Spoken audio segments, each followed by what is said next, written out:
Recognize Congressman Levin for 5 minutes. Thanks so much to you, Chair Series, and to Chair Castro, and to both ranking members for holding this hearing today. I really appreciate the opportunity to discuss Vice President Harris's call to action to increase private investment in the Northern Triangle. I believe that while this region has suffered from misguided U.S. foreign policy in the past, we have an opportunity to shift our approach, particularly under Vice President Harris's and Special Envoy John Kerry's leadership. Specifically, with the Northern Triangle becoming ground zero for the impacts of climate change in the Americas and a major driver of outmigration, I believe the U.S. should pilot a big, bold, zero to net zero green energy strategy in the region that brings together governments, industry, labor unions, and workers. My questions focus on some of the challenges and opportunities for getting such a strategy off the ground. Mr. Fantini Porter, with the participation of major multinational corporations, the Partnership for Central America has helped enable significant investment across Northern Triangle countries. Commendable in the face of low FDI rates in the region generally.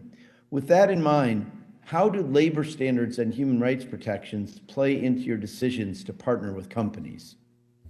Congressman, thank you for the question. It's an incredibly important one. It's one that I fully understand. I'll say, and just to start by saying that this effort begins with a foundation. Mr. Fantini Porter, I can't hear you. I'm sorry, Congressman. The microphone's on. I'm not sure if there's a technical issue on one side. Are you able to hear now? Mr. Chairman, can you hear him? We can hear him here, yes.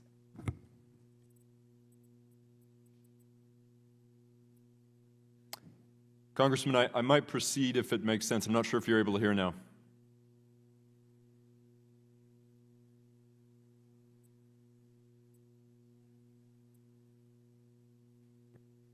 Congressman Levin.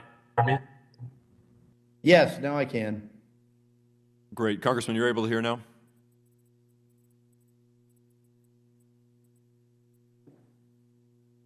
My apologies, Congressman. The microphone is working on this end. I think everyone in this room is able to hear.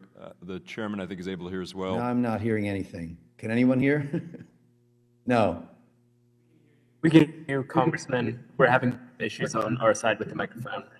Please. Thanks, Max.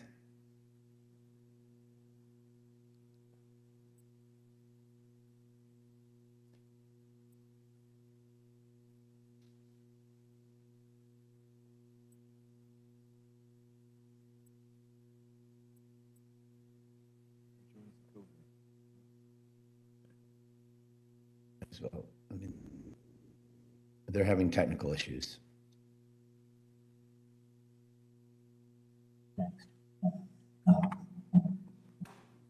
We could hear you. She couldn't hear him. Here.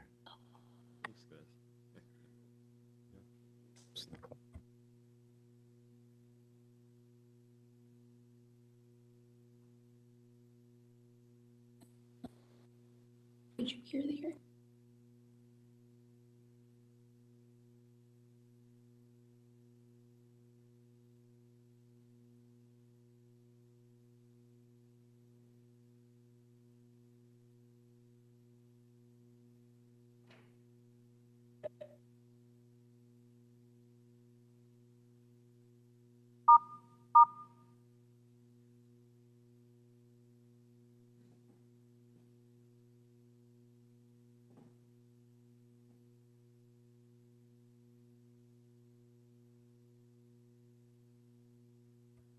Congressman, I'm being advised to try the microphone again. Not sure if you're able to hear, sir. I hear you. Can you hear me? I can hear you very well, sir. Thank you. I think our technical issue is resolved. I'll proceed to answer your question, if I may. Congressman, your question is a critical one, and it's one that we are fully aligned with in a sense of how we are prioritizing this effort. I'll start by saying that this effort begins with a foundation of core values centered on human dignity, economic empowerment, environmental protection, worker rights, and anti-corruption. we achieve the impact we've laid out through corporate social responsibility and responsible corporate citizenship. It's why, for example, we've created the first rule of law pledge that creates a good governance club for responsible corporate partners in the region. To your question specifically, Congressman, labor and worker rights is key for our organization as well. And I'll say, you know, at a personal level and at an organizational level, as a son of a refugee who left Latin America to escape the violence that my father was facing, the realities of that environment, protecting the most vulnerable is core to our organization's belief system. Our COO is also a former Peace Corps volunteer. The values that I think are at the root of your question are critical to what we aspire to deploy and to build in Central America, and that is a region in which, empowered by economic empowerment, job creation, digital inclusion, financial inclusion, workers are able to have a decent life with their families and are able to avoid the unnecessary and tragic circumstances that often come with migration north. So our intention, sir, is to create an environment in northern Central America with our corporate and social partners that reflects the dignity, I think, at the root of your question. Great. All right. Well, I'll look forward to following along and hearing more as we go forward. Ms. De Sola, your nonprofit operates across the Northern Triangle. I have no doubt that each country has its own challenges. Can you illuminate any themes across the three countries that prevent Glasswing International from seeing longer-term gains from the programs that you established there? And your testimony also advocates for incentivizing companies to engage with local civil society organizations to better address local priorities. I'm glad to see USAID is focusing on that. So I'd like you to address that as well. Can you share some of the best practices you've seen from your work about how companies have adopted locally led models for development and investing? Thank you, Congressman Levin.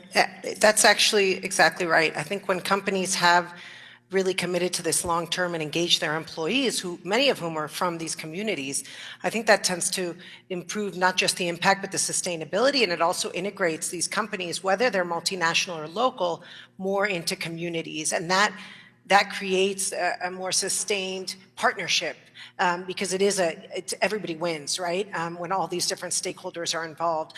I think the more localized these strategies can be, the better, because even, there's central government that can change, local government can change, but there are people who work within these institutions that work across different administrations. So when you get at the operational level, the involvement of different stakeholders, it's also a powerful tool for sustaining these long term.